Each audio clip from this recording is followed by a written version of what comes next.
Escreva essas palavras em aço, pois qualquer coisa que não seja escrita no metal não é confiável. Olá, esse aqui é o Telepena, Cosmia Comentada, e hoje é só eu que estou aqui, Beatriz.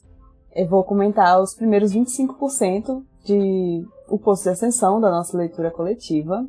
E tem spoiler do primeiro livro, obviamente, e também dos primeiros 25%, que é até o final do capítulo 17.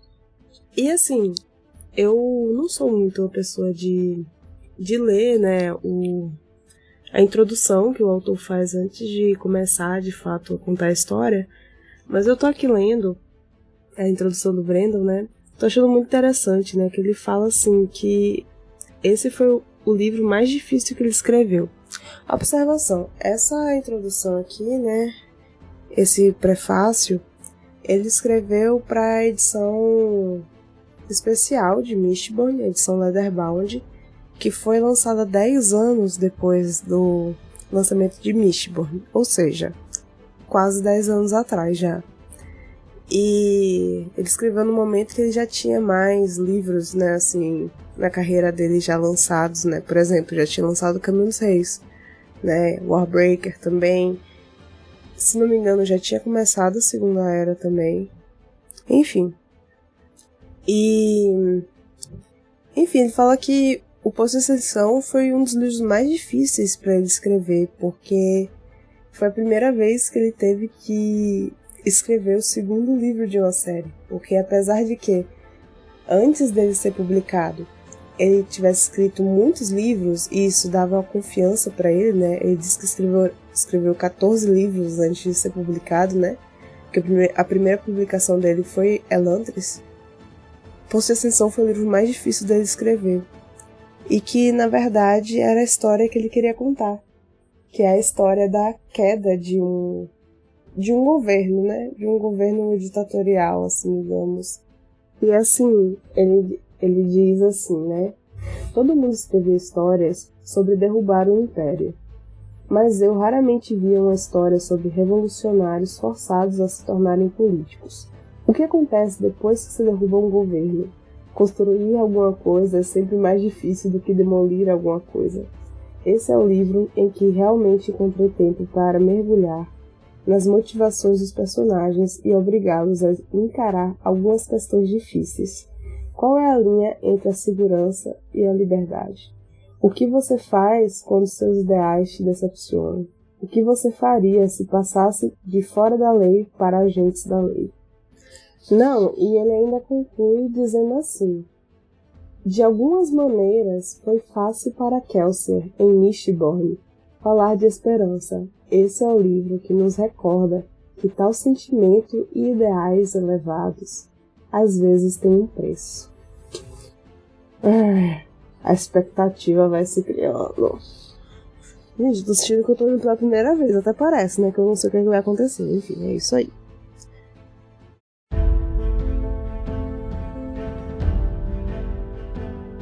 Bom, a história começa, né, quase um ano depois do primeiro livro, né? A Vinha ela ainda tem 17 anos, o Elend tem 23 e o Elend é rei. E a gente vai ter que estar lidando com isso. O Elend é rei.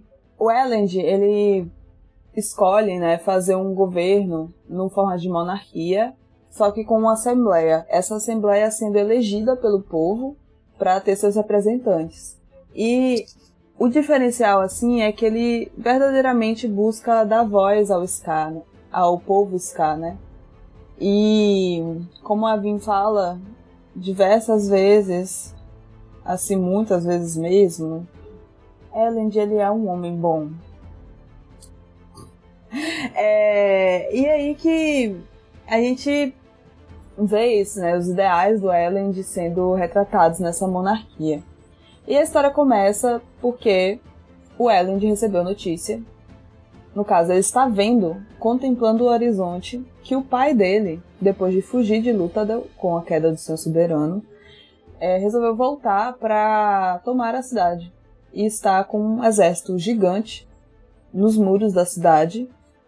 E até então não está aberto para negociação, né? No começo da história. E o Elend está procurando uma forma da Assembleia não entregar a cidade nas mãos de Straff, né? De fazer a Assembleia segurar um pouco para que ele possa falar com o pai dele antes, né?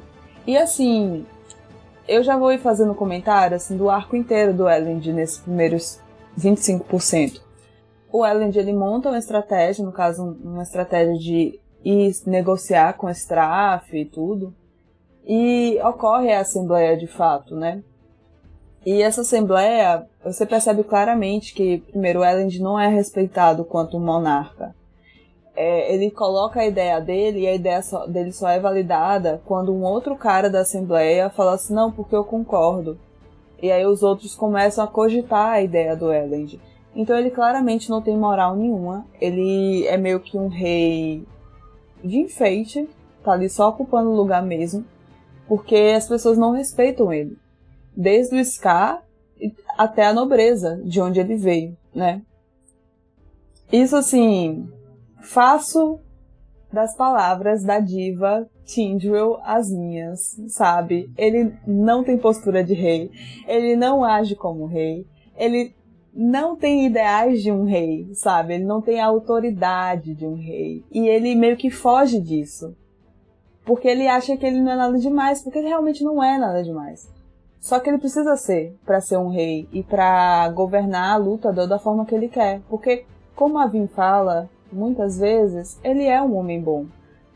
Só que o método dele é muito mole. Não tem como governar um reinado sem ele se impor, né? Como monarca. Ainda mais porque era um povo acostumado com um senhor soberano. Que a própria presença dele era opressora, sabe? Então as pessoas não conhecem outras formas de demonstração de poder, né? E aí que logo após essa assembleia, pouquíssimo tempo depois, há no horizonte a notícia de que chegou um outro exército, que é o do Set, que é um outro nobre de outra região. E aparentemente ele veio à Luthadel por conta do Brisa, que até então não tinha aparecido na história, né? O Brisa, ele tava pelo reinado procurando aliados pra Luthadel e ele arranjou um adversário. Nas melhores das intenções do Brisa, né? E mais uma vez é reforçado isso, né? De que ele não tem autoridade, porque o Brisa resolve trazer o Set, né, para ter, digamos assim, uma terceira via. E isso é bem explicado, deixado bem claro no livro, essa estratégia, e eu acho que faz todo sentido também, acho super válido, que a partir do momento que tem uma terceira opção, no caso, a partir do momento que Luthadel tem o que eles querem, e tem dois querem do que Luthadel tem, quem tá em vantagem é Luthadel, sabe? É Luthadel que tá no lugar de negociar. Então, de fato, eles estão agora numa posição mais vantajosa e que eu acredito que com o desenrolar da história vai ser bem interessante, assim, o jogo político, né? Ah, sim, e aí reforça que ele de fato não tem autoridade, né? Porque, inclusive, é a cena que aparece a diva Tindril, né?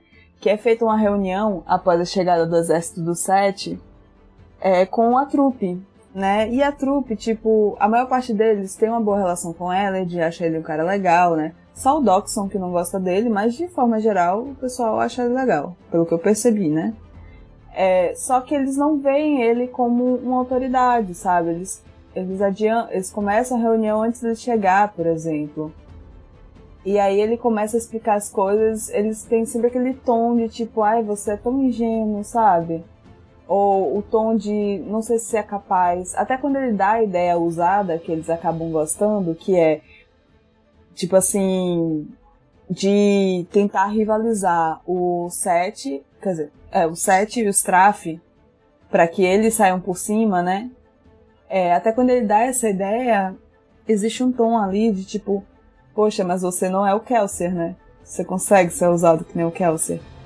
E existe também um triplex na mente do Elend em relação ao Kelsier, de tipo, todo mundo queria que fosse o Kelsier aqui. E não é ele, sou eu. Já indo para um pouquinho disso em relação ao Kelsey, já falando um pouco da grande relação desse livro, que é a Vin e o Elend, né? Já vou falar aqui da relação deles dois, né? Que, assim, sinceramente, é uma relação que ela começa do nada, né? E agora já tem quase um ano que eles estão juntos. Mas, assim, é uma relação que não tem muito diálogo, sabe? Eu não entendo muito bem por onde que eles são apaixonados um pelo outro. Quer dizer, a Vin, eu até entendo por onde que ela é apaixonada pelo Elend, sabe? Porque o Elend, ele é meio que um príncipe ideal. Tem até uma parte que o Elend tá super inseguro, falando que, por que você não cogitou ficar com Kelsey? Um homem de 36 anos. Enfim, e ela com 17, né? Na época que conheceu o Kelsey, tinha 16. E aí ela fala, assim, que ela jamais conseguiria ficar com... Ela tem um monólogo interno, né? Que ela não conseguiria ficar com o Kelsey, porque sabe que ele sacrificaria de tudo pelos objetivos dele. Como ele fez, né? Que ele sacrificou a própria vida atrás de um ideal. E a Vin, ela tem problemas de abandono, né? E o Elend não. O Elend, ele é um cara que, independente das circunstâncias, ele vai seguir seus próprios ideais. Ele jamais sacrificaria quem ele é, a sua moral, por um objetivo. Então é isso que faz parte do amor dela pelo Elend, né? Porque ela realmente vê nele um homem bom. Agora, eu não entendo ainda muito bem como que o Elend é apaixonado pela Vin, sabe?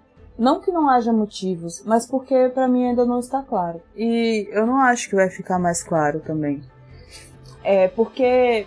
Não sei, tipo assim, ele fala que ele aprendeu a conviver com as estranhezas dela, né? Que a Vin, ela é muito paranoica e tudo. Mas eu ainda não vi essa troca, assim, sabe? Dele com ela, ou dela com ele, que faça de fato sentido, assim, um encaixe mental, sabe? De um com o outro. Isso eu ainda não vi. Ainda tem a novidade que ele pediu ela em casamento e ela disse não. E eles nunca falaram sobre isso. Ai, que relação legal. Ninguém fala sobre nada, sabe? Então eu não entendo muito ainda essa relação. E, sinceramente, eu não sei se eu vou entender até o final do livro, né? Essa aqui é a minha releitura, né? Eu acho que eu já falei isso. Mas, tem muita coisa que eu não lembro, porque quando eu li ele a primeira vez foi em 2020. E eu admito que, por ser um livro mais lento, né, do que os outros... Eu acho que eu não tive tanta atenção na minha primeira leitura. Então a releitura tá sendo bem boa pra isso, sabe? Pra eu perceber os detalhes. Enfim, sobre Elend, eu ainda continuo tendo a mesma opinião que eu tenho no primeiro livro. Eles poderiam ter terminado como bons amigos e desenvolver um romance do zero nesse livro, ao invés de ter começado do nada e agora o cara já pediu ela em casamento e ela já disse não, tá ligado? Enfim, essas são minhas considerações sobre Elend, e dito isso também, só mais uma coisinha de Elend, é que às vezes é fofo. Às vezes é fofo. Mas como eu não entendo, aí eu fico tipo... sabe? Não mexe meu coração. E aí também, que assim, no reinado do Elend, né, tem uma coisa que tá acontecendo também, que houve a queda de um império, né? Esse império era sustentado por uma cadeia de poder, e essa cadeia de poder foi parcialmente desfeita, né? E aí que tá rolando uma crise, né, no Império Final como um todo, que agora não é mais o Império Final, mas nesse reinado, né, do Elend, por conta da queda desse líder. E o povo não tá satisfeito. Tem até a parte que a Vin pensa assim, que era fácil o Scar reverenciá-lo, o Kelsier, e culpar Elend e os outros pela situação arriscada que o Kelsier criara. Porque a situação que ficou depois da queda do Império Final não foi uma situação tranquila, assim, para se resolver, né? E acaba que o povo, né, tipo, está se criando a religião do sobrevivente, né? Que o Kelsier está como figura central. E o povo reverencia Kelsier por ter derrubado o Senhor Soberano, né? No caso, o Kelsier vai para esse lugar de Deus, que antes era ocupado pelo Senhor Soberano, no imaginário popular, né? E o Elend vira vilão, porque a vida do povo não tá boa. Não que antes também tivesse boa, mas continua ruim. E isso a gente vai ver muito quando a gente tá nos pontos de vista do Sazed, né? Que ele vai pra dentro mesmo de Scadrial, assim, pra dentro do mapa mesmo. E consegue ver mais de perto algumas coisas, né?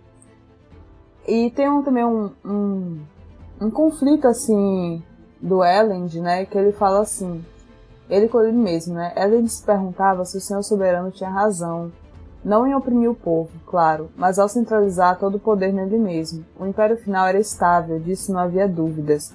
Havia durado 1000 anos, resistido a rebeliões, mantendo um domínio forte sobre o mundo. No entanto, o Senhor Soberano era imortal, Elend pensou. Essa é uma vantagem que com certeza nunca terei. O povo teria um rei, um homem para oferecer continuidade, um símbolo de unidade, um homem que não seria maculado pela necessidade de renomeação. E também teria uma assembleia, um conselho formado por 6 semelhantes que poderiam dar voz às suas preocupações. Portanto, Elend formaria um governo estável, um caminho melhor. Tudo isso soava maravilhoso na teoria, supondo que sobrevivessem aos próximos meses. Ah, sim, e tem a Tindwyl também, né? A Tindwyl, ela aparece bem no finalzinho da nossa meta, né, de 20%, e também nesse finalzinho dos 25%, né? Aparece no capítulo 13, se não me engano. E ela é uma terrissana, meio que mandada pelo Sazed, né? Eu acho que o Sazed só chegou pra ela e falou assim que, pô, a galera lá tá precisando de você, e ela foi, sabe? E a Tindwyl, eu acho ela, assim, maravilhosa, tá, gente? Ela é um ícone pra mim. Ela tá sempre certa. E é sobre. Porque ela vai tentar, tipo assim, educar o Elend pra ele conseguir fazer acontecer os planos dele, sabe? Porque sem moral, um rei não é nada. Então ela vai tentar fazer o Elend ter essa figura imponente para que ele consiga manter os seus objetivos, que são objetivos bons, sabe? Tipo, de manter a dignidade do povo Scar, de ter um governo mais igualitário entre as pessoas. Inclusive, eu acho muito engraçado quando o Elend tenta conversar de política com a Vin. Porque a Vin tá tipo assim, cara, você tem que mandar em todo mundo. Ele assim, não, Vin, mas aí não é justo. Ela, que justo o quê, homem? Manda em todo mundo, acabou, sabe? Ela é muito, muito prática, assim, sabe? Na forma de ver o mundo. E o Elend é o contrário, né? Ele é complexo, assim, no sentido de prestar atenção nos pormenores, tá sempre pesando esse lado e o outro lado, enfim. Eu acho engraçado quando eles interagem falando de política, assim.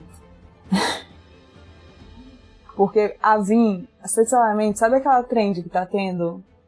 Assim, eu não sei quando que você vai estar ouvindo esse podcast, mas sabe aquela trend que tá rolando, que chega a garota e fala assim, olha, meu namorado vai te mostrar aqui um negócio que ele quer, que ele gosta muito de fazer.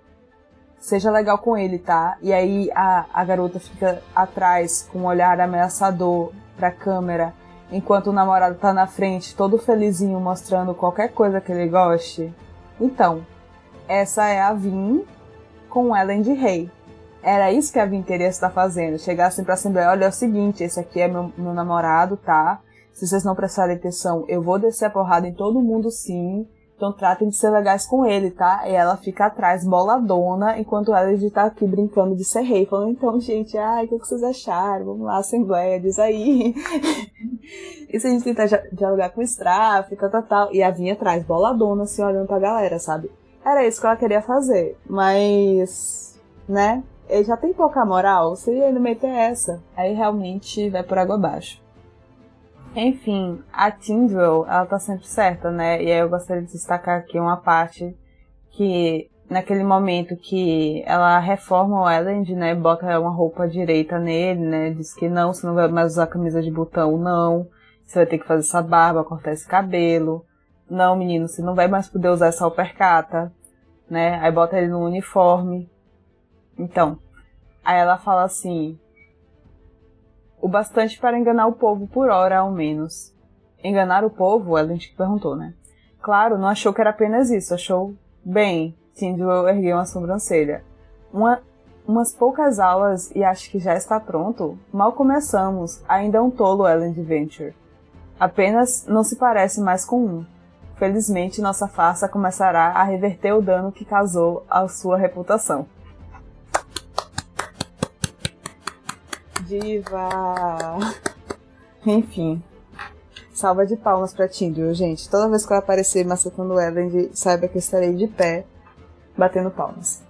Bom, agora que eu já concluí a parte do Elend, agora eu vou pra Vin, né, que é a protagonista, de fato, do livro. E o livro começa, né, com o Brandon fazendo aquela coisa que ele gosta de fazer em começo de livro, quando faz parte de série, que é recapitulando. Gente, o que aprendemos no outro livro?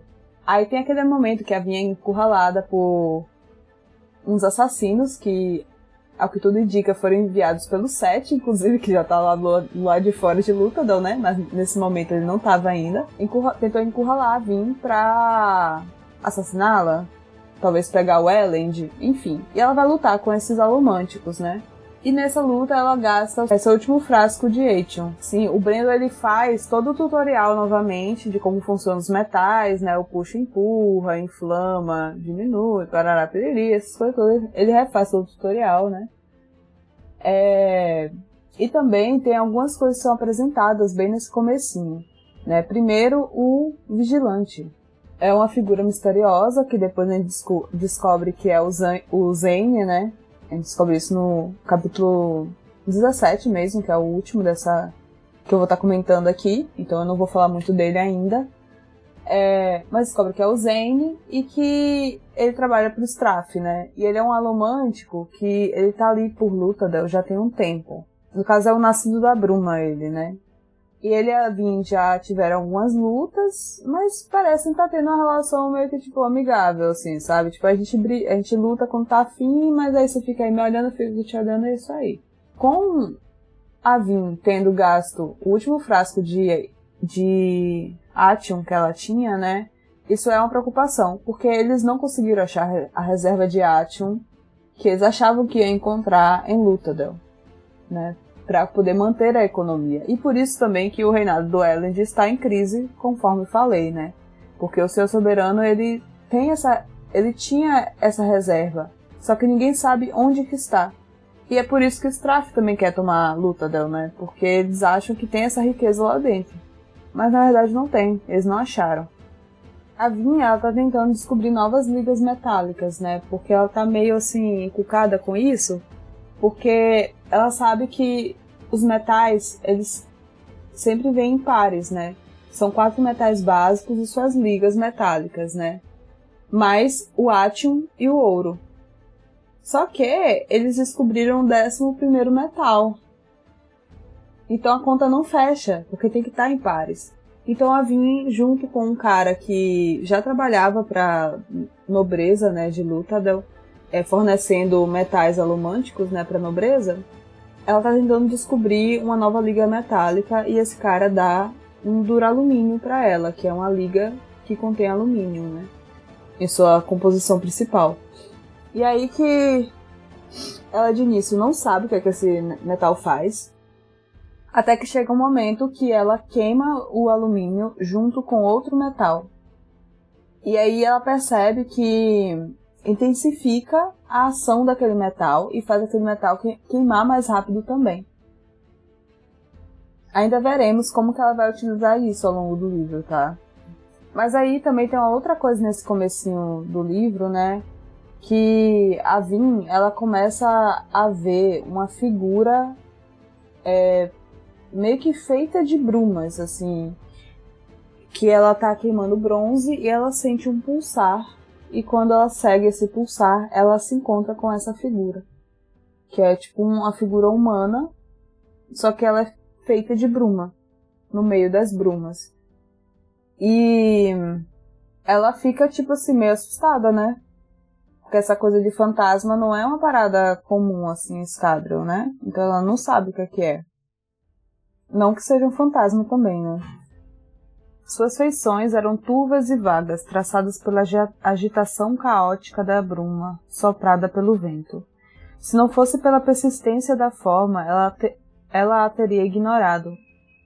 como a forma de um animal vista por instantes nas nuvens, mas ficou ali. Cada novo rodopio da bruma acrescentava definição à transparência do corpo e da longa cabeça, irregular, ainda assim persistente. Sugeria um ser humano, mas faltava-lhe a solidez do vigilante. Dava a sensação, parecia, algo errado. Enfim, isso assusta ela, né? E ela meio que entra num outro objetivo, né? De começar a tentar entender o que é essa figura. E ela tá com a ideia de que, assim, o Senhor Soberano, ele derrotou as profundezas. Ela leu o Diário do Allende, né? Que é quem acreditavam que ia ser o Herói das Eras. Só que aí Hashek matou ele e tomou o seu lugar como Senhor Soberano, né?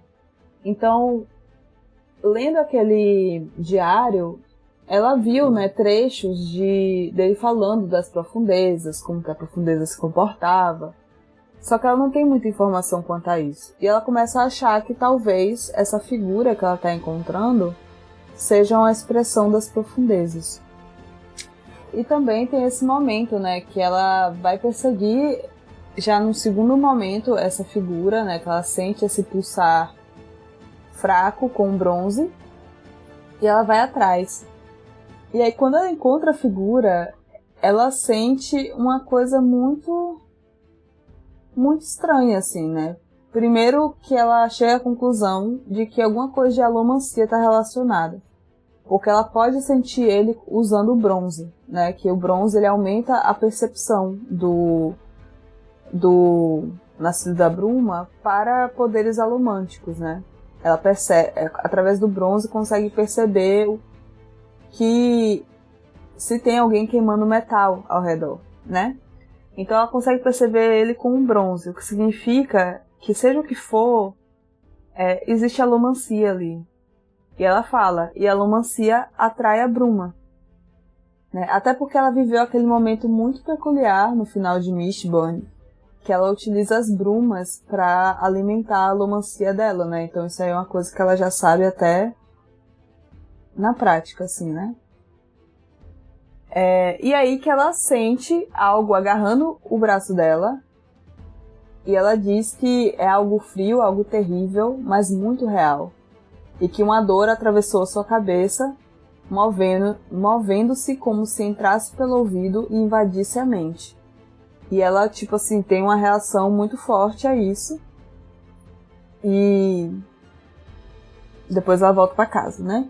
Então, assim, como que isso está relacionado com essa figura, a gente ainda não sabe nessa altura do livro. E aí que nessa tentativa dela de entender o que está acontecendo, né, ela tem esse questionamento, que ela fala assim, ela pensa assim, né? O Herói das Eras viajou ao Poço da Ascensão para derrotar as profundezas, mas todas as profecias diziam que o herói não deveria tomar o poder do poço para si. Deveria entregá-lo, confiar no próprio poder para destruir as profundezas. Hashek não fez isso. Ele tomou o poder. Isso não significava que as profundezas nunca haviam sido derrotadas. Por que então o mundo não fora destruído? É um pensamento para se pensar, né? Eu acho. E aí tem uma outra figura também, no ponto de vista da Vin, que é o Oreseur, né? Que é o Kandra, que o Kelsier deixou de herança para ela, né? E ele comeu o corpo do Kelsier e usou o corpo do Kelsier por um tempo, ainda após a queda, né, do Império Final, para poder motivar a rebelião do povo, né? Assim, como uma forma de mostrar ele como um contraponto ao Senhor Soberano, né? Eu já falei um pouquinho disso aqui, da religião do sobrevivente que tá rolando, né? As pessoas estão acreditando que o Kelsier, de fato, é uma figura sobrenatural, né? Como se fosse um messias, né? De certa forma. E aí que a Vinha, ela não consegue engolir isso, né? Tipo, do Oreseur ter comido o corpo do Kelsier, por mais que ele estivesse cumprindo o contrato dele. E aí que o Oreseur, depois daquela emboscada que ela sofreu bem no comecinho da história, ele perde o corpo dele, que ele estava usando, e ela arranja um cachorro de caça, um cão de caça pra substituir o corpo do Arceu. E até aí, beleza, né? Eu achei mó legal aquela cena dela... Beleza, me acompanhe, querido. E vai voando por Luthadel pra ele acompanhar ela, né? Pra ver até onde ele consegue.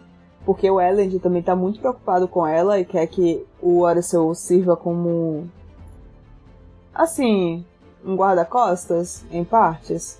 Tipo, pra vir sempre ter alguém por perto, né? Assim, pra caso ela precise, né?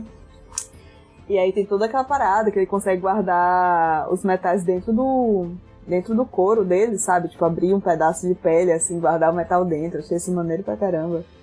Enfim, eu gosto muito da ideia dele ser um pet. Eu acho isso meio triste, né? Porque ele tá ali obrigado, mas e aí que, nesse arco, né, do Arceu, também acontece que quando um Kandra, né, come outro ser, ele descarta os ossos. E a Vin guardou os ossos dele no quarto e não tinha dado um fim, né? E aí que as criadas encontram esses ossos no quarto dela e se iniciam a investigação com cães de farejamento. E eles encontram outros ossos descartados de Kandra no armário. O que há indicação de que há outro Kandra no palácio, sabe? Tem outro Kandra em algum lugar ali da nobreza, né, pelo menos. Então isso acende uma paranoia na Vin, né, porque ela já é paranoica. E meio que uma investigação dela também do Arceu, tipo, de perguntar pra ele como é que Kandra se comporta. Ela tenta tirar informações de como fazer pra distinguir se é um Kandra ou se não é. E aí ela aprende que o Kandra, ele não é alomântico, ele não consegue fazer alomancia. Então todo mundo que fizer alomancia não é Kandra. Ele também não tem como manipular as emoções de um Kandra através da alomancia também. Então tem essas duas formas de tentar distinguir.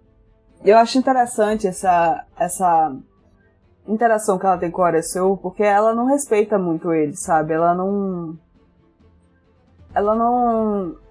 ainda não conseguiu perdoar ele pelo Kelsier ter permitido que ele comesse o corpo do Kelsier. É uma parada assim que não faz sentido racional e que é emocional, assim, da Vin, eu acho. Né? Dela projetar no Arceu um ressentimento que, na verdade, ela tem pelo Kelsier. Pelo Kelsier ter escolhido morrer ao invés de continuar vivo com ela, né? Sendo aquela figura paterna que ele era pra ela, né? Que ele foi. E eu acho que ela projeta muito nisso no Arceu. Além disso, também tem aquela coisa do medo do desconhecido, né? Porque o Kandra são criaturas, assim, que meio que vivem nas sombras, né? Que eles são infiltrados, né? Eles têm um contrato, que geralmente é uma troca de Atium, né? Que é dado pra eles, nesse contrato. E eles têm que cumprir com ele. Então eles muitas vezes estão servindo como, de fato, espiões, né? Pra servir os objetivos de seu contratante, assim, digamos. Então eu entendo ela ter suas desconfianças também, sabe? Mas é meio triste, porque o Arceu não fez nada, né? Até onde a gente sabe. E tem até uma hora que eu acho que começamos a ver a Vin começando a ter algum tipo de afeição, nem que seja mínima, por ele, né? Que ela pergunta assim, o que é que você gosta de fazer e tal. Aí ele fala que não quer responder. E ela respeita isso, tipo, ela não força o contrato nele, sabe? Então aí eu já vejo que começa a se criar um certo respeito, né? E nisso, né, nessa situação que a Vin, ela tá paranoica, né? Ela decide que a zona mais crítica que pode ser afetada por um infiltrado é a trupe. Então ela vai começar investigando a trupe. Ela consegue descartar os que são alomânticos, mas os que não são, que são basicamente o Doxon, ela não vai conseguir comprovar. E o Elend, ela escolhe confiar nele. escolhe que não vai suspeitar que talvez seja ele. E aí tem até um motivo... E aí que tem até um momento, assim, que meio que... faz uma referência direta ao primeiro livro, né? Que ela escolhe que ela resolve que testará os outros, mas não o Elend. E ela fala que, assim, de alguma forma, ela preferia confiar nele e estar errada a lidar com a preocupação da desconfiança.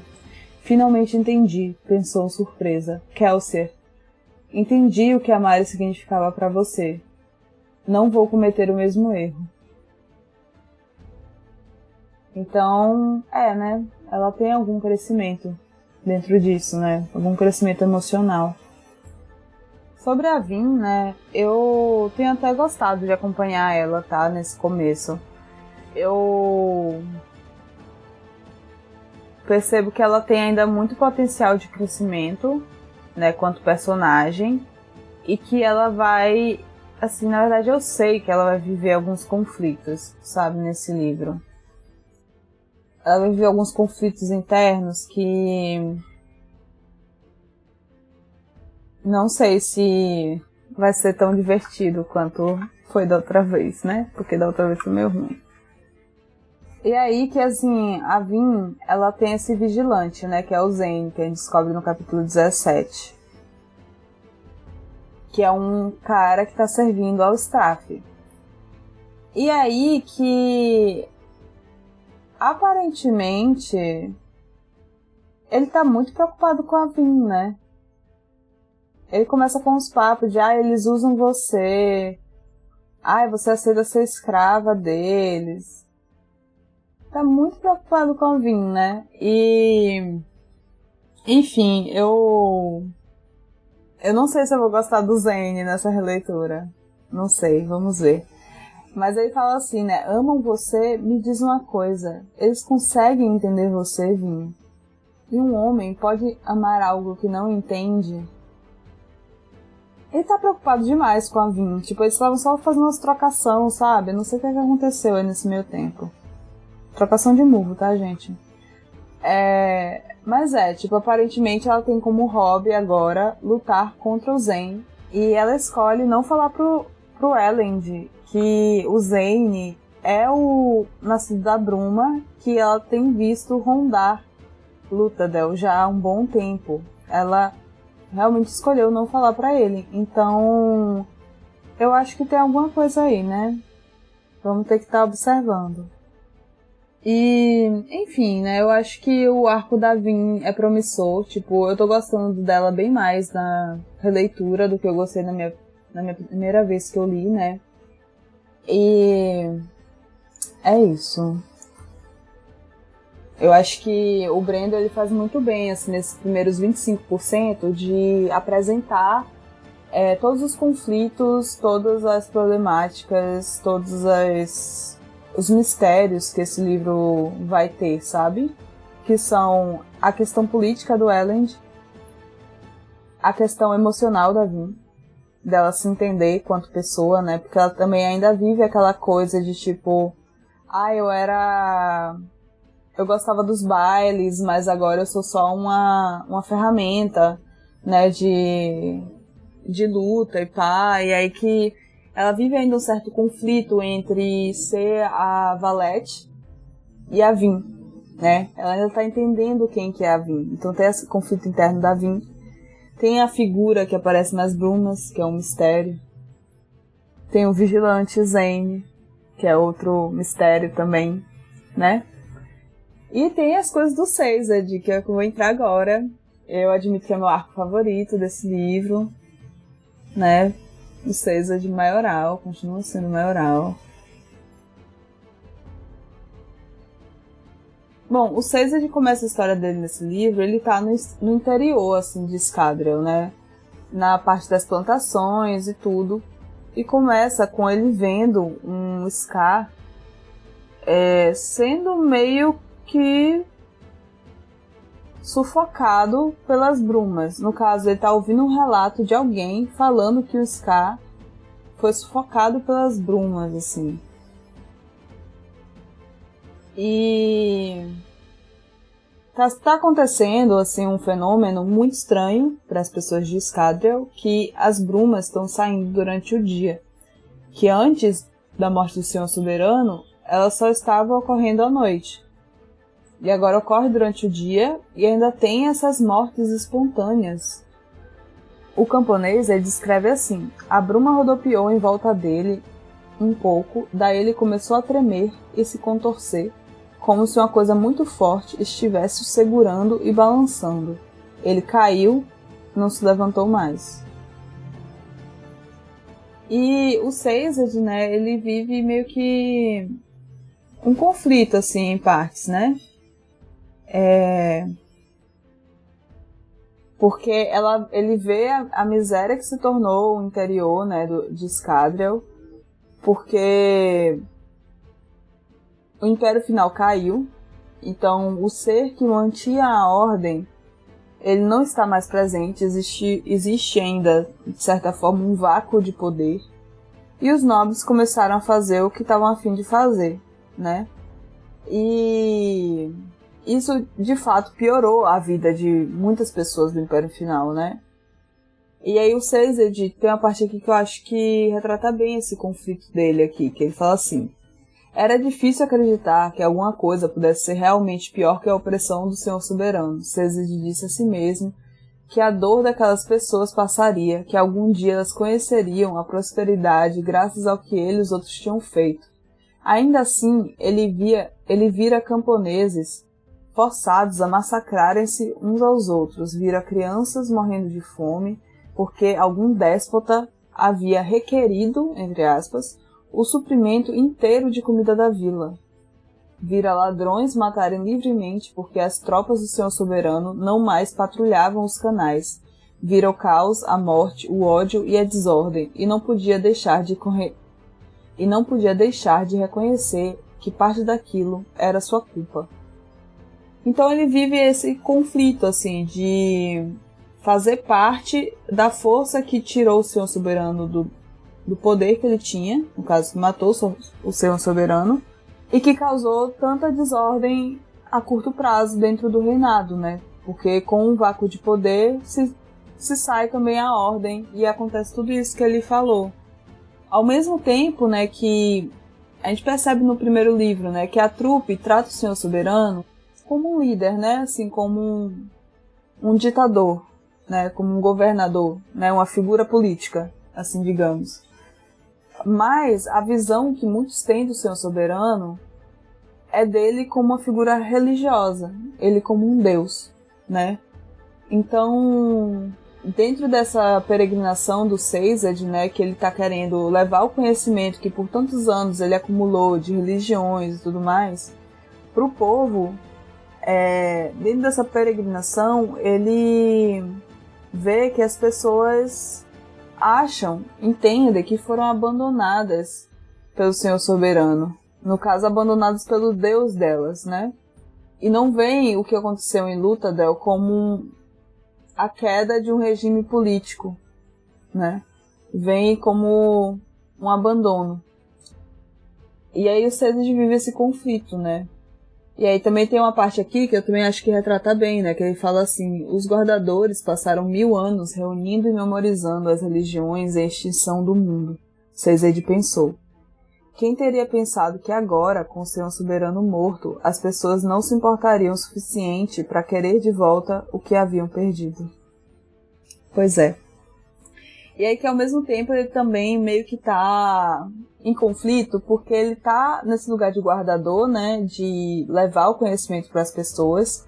As pessoas não estão interessadas no conhecimento porque a vida delas está miserável, né, e assim, coisas básicas, né, gente, assim, pô, se a pessoa passa fome, dificilmente ela vai buscar conhecimento, né, ela vai buscar uma forma de se alimentar, né. Ele também, ao mesmo tempo, sente falta das pessoas que estão em Luthadel, né? E eu acho que o Sazed, ele gosta da parte política, sabe? Ele entende o lugar de guardador, é uma coisa que ele treinou a vida toda para estar ali, mas na hora de executar, ele não se vê nessa tarefa. imagino eu que é uma grande quebra de expectativa, né? No caso, está sendo retratada essa quebra de expectativa do Sazed, porque é toda uma cultura, né? Não é só ele. Existem diversos guardadores, cada um especializado em uma coisa, né? No caso, a Tyndall, que eu citei já, ela é especializada em bibliografias de líderes. Então ela está lá para ensinar o Elend a ser um líder. E o Sazed é especializado em religiões. Então ele vai trazer religiões para o povo. Só que na hora de executar isso, ele não se encontra nessa tarefa, né, que ele tem. E dentro desse conflito do Sazed, né, tem um momento também que ele tá, tipo, contemplando, né, o que ele tá vivendo, e ele tem um pensamento assim: no entanto, sentia que estava faltando alguma coisa. O Senhor Soberano estava morto, mas a história não parecia terminada. Algo havia passado batido, algo maior até mesmo que o Senhor Soberano, algo tão grande, tão imenso, que era efetivamente invisível? Ou eu apenas quero que haja algo mais? Passei a maior parte da minha vida adulta resistindo e lutando, assumindo riscos que os outros guardadores chamavam de loucura. Não estava contente com a subserviência fingida, precisava me envolver na rebelião. Só retratando melhor esse conflito, né, que o Sazed está vivendo. Até que ele é chamado por um dos camponeses, que o Senhor Soberano está ali. Ele vai ver, é o Marsh Inquisidor, né? E aí que o Marsh dá a notícia que algo está acontecendo e que ele não sabe. Ele diz: não acabou, Sazed, nem mesmo começou. O Senhor Soberano foi apenas o adiamento, um dente na engrenagem. Agora que ele se foi, temos pouco tempo. Venha comigo ao convento. Precisamos procurá-lo enquanto ainda temos chance. E aí que eles vão para o convento de Seram, que está vazio, que era um convento ocupado por inquisidores. E o Marsh, além disso, ele também demonstra a preocupação sobre as brumas estarem vindo de dia. Então, o Marsh e o Sazed, eles chegam nesse convento, né, e tá vazio. O Marsh diz que os inquisidores foram para o norte. O Sazed pergunta se foi para Luthadel. Ele diz que, entre outros, foram para Luthadel e para outros lugares também. Nesse lugar, eles vão avançando nesse convento, né, chegando nas profundezas dele. E o Sazed descreve assim como um lugar muito prático, no sentido de que existe para cumprir uma função, não para ser bonito, né? Não existe muita beleza nesse local. E nós temos, assim, finalmente explicações quanto à feruquimia nesse meio tempo, né? Ele fala dos mentes de cobre, que em inglês é Coppermind, aquele site que vocês não devem visitar. Que no caso são pedaços de cobre no qual eles guardam as memórias, né? Ele também fala dos mentes de metal, que são de ferro, de peltre, que estão relacionados a questões mais físicas. Mas assim, não vou entrar em detalhes agora, porque mais pra frente a gente vai fazer um episódio sobre sistemas de magia de Mistborn, tá? Estamos aguardando mais a LC avançar pra gente poder fazer com vocês menos preocupados, assim, de levar spoiler e tudo mais. E aí, mas assim, eu acho muito interessante que para armazenar as coisas nas mentes de cobre, para armazenar as informações no mente de cobre, ele tem que recitar, né? Então ele entra nesse local falando o que é que ele tá vendo, para ir armazenando no mente de cobre, né? E memorizando, e para ele poder guardar em outro lugar e depois repassar para outros guardadores. E eu acho o máximo que tem um metal que armazena, assim, ele coloca como peso, né? Tira o peso. Mas, tipo, é um metal que meio que faz com que a pessoa fique mais leve sem tirar a massa muscular da pessoa, sabe? Então, ele consegue meio que descer planando, ao invés de simplesmente cair. O Brendo é bem criativo quando é o seu sistema de magia, né? E aí que ele chega numa sala, numa parede ele vê uma porta, ele entra por essa porta e vê uma placa de aço. Nesse aço está escrito em língua terrissana, num dialeto antigo da língua terrissana, mas que o Sazed consegue entender. E aí que ele lê, e são as mesmas palavras da primeira epígrafe desse livro. Escreva essas palavras em aço, pois qualquer coisa que não seja escrita no metal não é confiável. Comecei a me perguntar se sou o único homem são que restou. Os outros não conseguem ver? Eles esperam por tanto tempo a chegada do herói, aquele mencionado nas profecias terrissanas, que rapidamente pulam de conclusão em conclusão, supondo que cada história e lenda se refere a este único homem. E enfim, o texto continua. E é aí que ele fala: meu nome é Quan, filósofo, erudito, traidor. Sou aquele que descobriu a lende, aquele que primeiro proclamou como herói das eras, sou aquele que começou isso tudo. Eu sou aquele que o traiu, pois agora sei que ele nunca deveria ter tido permissão para completar sua jornada. Então, assim, já dá aquela amarrada com as epígrafes, né? No primeiro livro, a gente vê aquele diário de Allende, né? Que o Senhor Soberano guardava. E aí que as epígrafes eram daquele diário. Agora as epígrafes são, pelo menos uma é dessa placa de metal. E ele fala, né, que escreve em aço, porque o que não está escrito em metal não é confiável. Enfim, depois que ele vê isso, ele, tipo assim, bota um papel na parede, passa um carvão por cima para pegar o relevo, né, do que está escrito e leva com ele. E ele decide que, de fato, ele tem que voltar pra Luthadel. Eba! Enfim, ele tem que voltar pra Luthadel, porque ele precisa fazer essa informação chegar nos guardadores. Tipo, eles estão tendo novos relatos de terrissanos antes do Império Final, e isso é muito precioso pra eles, porque os guardadores, eles foram dizimados. O Senhor Soberano tentou, de toda forma, fazer eles deixarem de existir. Tanto que já é até citado que existia um programa, né, de reprodução de guardadores. Tanto que o Sazed, ele é eunuco, né? Ele não tem órgão genital. Por conta desse programa, né? Ele até fala, né, que ele é comprido demais e tem os braços muito alongados por conta da castração que ele sofreu quando ainda criança, né? Não lembro se era criança ou se era bebê. Um dos dois. Enfim. Então, para eles, a ancestralidade deles é muito preciosa. Então, isso aí é muito importante para eles. Então, ele tem que voltar para Luthadel para poder mandar suas cartas para os terrissanos, para eles terem essa informação. Porque onde ele está, Luthadel é ao norte. A terra dos terrissanos é ainda ao norte de Luthadel, né? E sobre as epígrafes, né, que a gente tem nesse livro,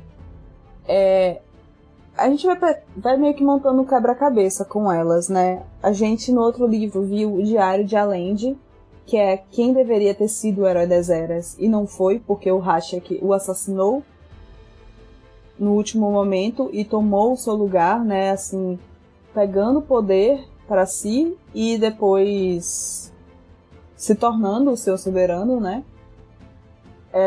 E agora a gente acompanha Quan, que é quem designou Allende para ser o herói das eras e percebeu que na verdade ele não era. E eu acho interessante assim, acompanhar esses pontos de vista das epígrafes, porque conta uma outra história, sabe? Ao mesmo tempo que faz vários paralelos com a história atual também, sabe? Bom, e o Quan, né, que é esse cara que indicou Allende como o herói das eras, né, ele era um portador do mundo, né, e isso dos portadores do mundo, em inglês, Worldbringers, né, eu tinha esquecido que era uma parada de Scadrial, sabe, a gente vê esse nome em outro lugar da Cosmere também, que eu não vou falar onde é, mas eu tinha esquecido que é uma coisa intrínseca de Scadrial, que é uma galera de terris, né, terrissanos, que tinham, assim, como função, né, serem líderes espirituais, filósofos, contadores de histórias, e eles armazenavam conhecimento, né, do povo terrissano da época. Por isso que o Quan, né, é o que indica o Allende, porque é uma pessoa de grande conhecimento dentro da sociedade terrissana na época pré-Império Final, né? Enfim, eu tenho percebido muito mais detalhes nessa releitura, que está sendo bem interessante, assim. Eu acho que o meu ponto de vista favorito ainda é do Sazed, mas eu tô gostando um tanto mais do ponto de vista da Vin. Como um todo, eu tô bem otimista, de verdade, que vai ser bem legal a releitura. O Mistborn, né, ele é um livro que a gente até falou disso na nossa live de discussão, né, do primeiro livro, que ele explica muita pouca coisa, sabe, dos sistemas, da construção de mundo de Scadrial. Essa construção de mundo de Scadrial, ela vai ser quase toda feita em Poço de Ascensão e depois complementada em Herói das Eras. Porque o Poço de Ascensão, ele é como se fosse um recomeço pra série, sabe? É o que o Brandon falou lá no começo. Tipo assim, beleza, derrubamos o Império. E agora, o que é que a gente vai fazer? Então eles têm que recomeçar. Existe um novo objetivo, um novo conflito. E assim, eu já sei onde é que essa história vai dar. Eu já sei qual que é esse conflito real, né? Que ainda não foi revelado completamente, mas já foi dadas dicas. Tipo assim, já tá na mesa a parada, sabe? Já tipo assim, agora que vai ter a apresentação do que é que realmente essa série é a respeito, né? Tanto que o Brandon até fala lá no prelúdio dele, né? Que essa é a história que ele queria contar. A partir de agora, Poço de Ascensão, até a conclusão em Herói das Eras. O que eu posso falar, assim, a respeito de Poço de Ascensão, por mais que seja o meu menos favorito da trilogia, por ele ter também muitas características de livro de meio de série, sabe? De ser mais lento, né? De ter mais desenvolvimento de personagem, de ter, assim, uma coisa mais truncada, assim, pra andar pra frente e tal.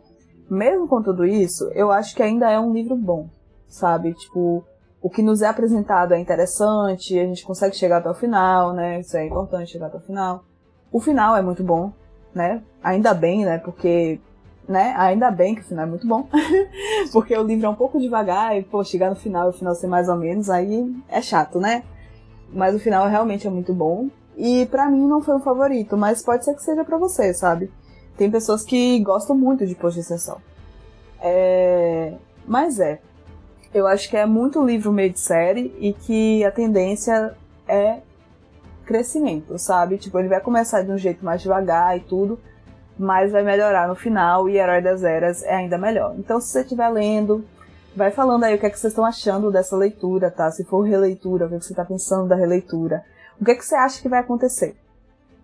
Qual que você acha que é a grande treta de Mistborn? Tipo assim, onde vai dar essa história? O que é que vocês estão achando? Eu quero saber muito. Quem tá fazendo releitura não precisa falar, né? Porque é spoiler pra todo mundo, né, gente? Não... Mas eu quero saber também o que é que vocês estão achando da releitura. Isso eu quero saber. E também, assim... Então, é isso por hoje, né? Esse aqui foi o episódio de 25%, né? Um extra, só eu sozinha hoje. Falem que vocês gostaram, tá, gente? Vocês estão curtindo essa dinâmica da LC, da gente fazer um episódio de 25% só com um de nós, depois um de 50% nós, a gente junto, e depois um de 100%, tá? A gente quer essas opiniões até pra gente saber o que é que vocês querem ouvir, o que é que vocês querem entregar. Quer dizer, o que é que vocês querem que a gente entregue pra vocês, tá? A gente tá sempre aberto a ideias, tá bom? Então, só comentar aí. Se você gostou, né, deixe sua avaliação na plataforma de streaming que você estiver ouvindo, né? Tem a opção de dar estrelinhas, né? Se tiver essa opção, deixe sua avaliação de preferência positiva. E se estiver ouvindo no YouTube, curte, comenta alguma coisa, tá? No Spotify também tem como vocês comentarem, a gente olha os comentários do Spotify também. E também vai ter uma postagem no Instagram associada a esse episódio, né? Que vocês podem comentar o que vocês acharam por lá também. Lembrando, para ter cuidado com os spoilers, é isso. Espero que vocês tenham gostado. Siga @TelepenaPodcast em todas as redes sociais, tá bom? E é isso. Tchau, tchau.